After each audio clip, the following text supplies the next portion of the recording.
Got some style 5s, 2-piece, right? And right now I am disassembling them. I removed all the screws to refurbish them. So what's going to end up happening is we're going to polish this lip, right? Outside lip. And the face is going to be painted gold by 2M Auto Works. I'm going to paint that face gold. And the center caps as well. So this will all be gold. These OEM BMW center caps are going to get popped out. And I'm going to replace them with BBS center cap stickers, I guess. And yeah, that's it. So I'll be making videos every day, daily, posting you guys on the process of what it takes. But so far, today, probably just going to get around to taking off the nuts and then maybe knock out another wheel. These studs pop out. You hit it with a nail punch and a hammer. Give it a few taps, it'll pop on through. Before I started though, I hit the whole outer edge of these wheels with PV Blaster to make it a little easier for me to remove these nuts. So next step, once I get them all taken apart, is to give them a good cleaning, send off the faces of course, and then go ahead and start polishing my lips. As you can see, they're pretty dirty, covered and caked in brake dust. But overall, they're not too bad. They don't have, there's no curb rash or dents or anything.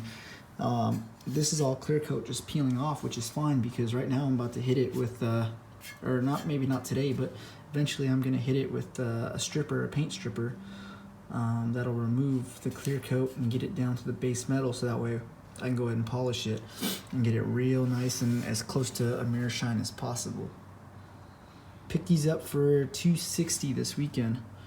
They're a 520 17 by 8 with a plus 20 offset.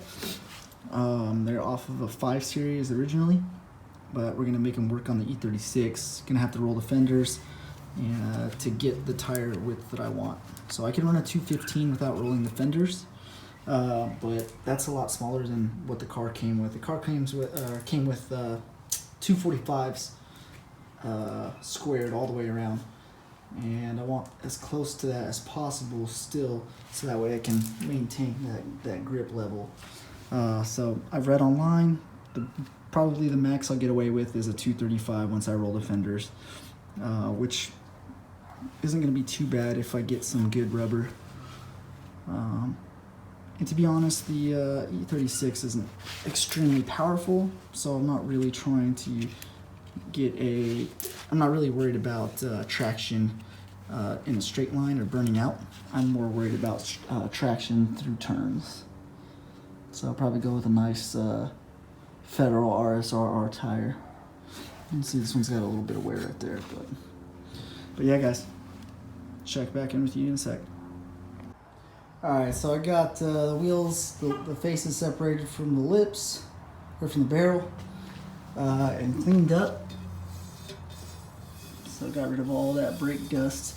And now I just need to go ahead and hit it with some stripper and knock off that clear coat that it has. Any paint, I don't think these are painted, I think they just have a clear coat. So the stripper will get that off, and then I'll catch you guys at the next step. But everything else looks so good so far. I'm gonna keep talking.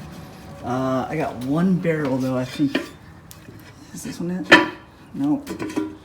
This one right here.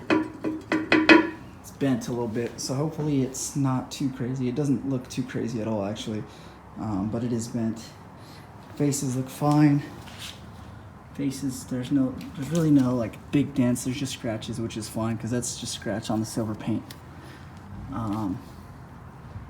Which is okay because they're just gonna end up getting resprayed. So, hey, what's going on, guys? So back on day 3.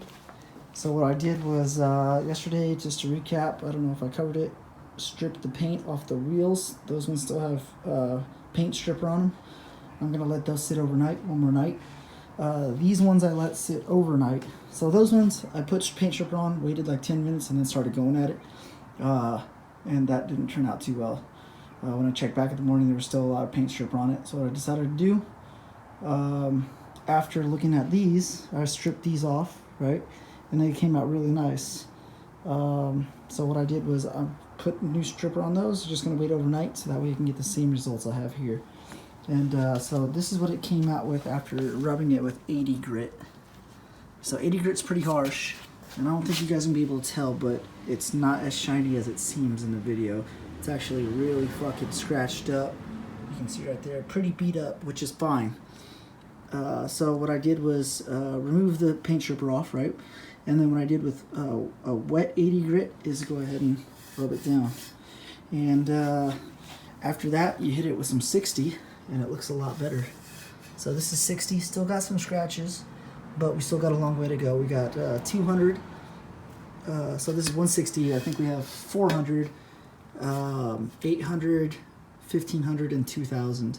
And then after that's the polish. So got a lot more buffering out to do, but it's definitely coming along and looking a lot better than it did when it first started. And these are the faces a couple days afterwards after a deep clean. They look nice. Like I said, these are going to get sent off and painted probably by the end of the week. Just depends on when I can make it down to San Diego to drop those off. So I'll check back in when I get one of these polished down to, let's say 2000, and we'll go from there. Alright guys, check this out. I just finished up one of the wheels, the barrels I mean, and this is the clean face. Look how nice that looks. 10 times better than when it first started off. Look at those barrels. Nice and polished. I still need to wax them. That should add a little bit more of a shine as well. But overall, getting a good shine on these. Looks brand new, honestly. It looks crazy. So, unfortunately, obviously the faces are not going to stay silver. I don't know if that's unfortunate or not. Although I really do like how clean it looks. They're going to get painted gold, like I've said before. So, they'll go off to paint. But, I just wanted to show you guys how nice it looks when it put back together.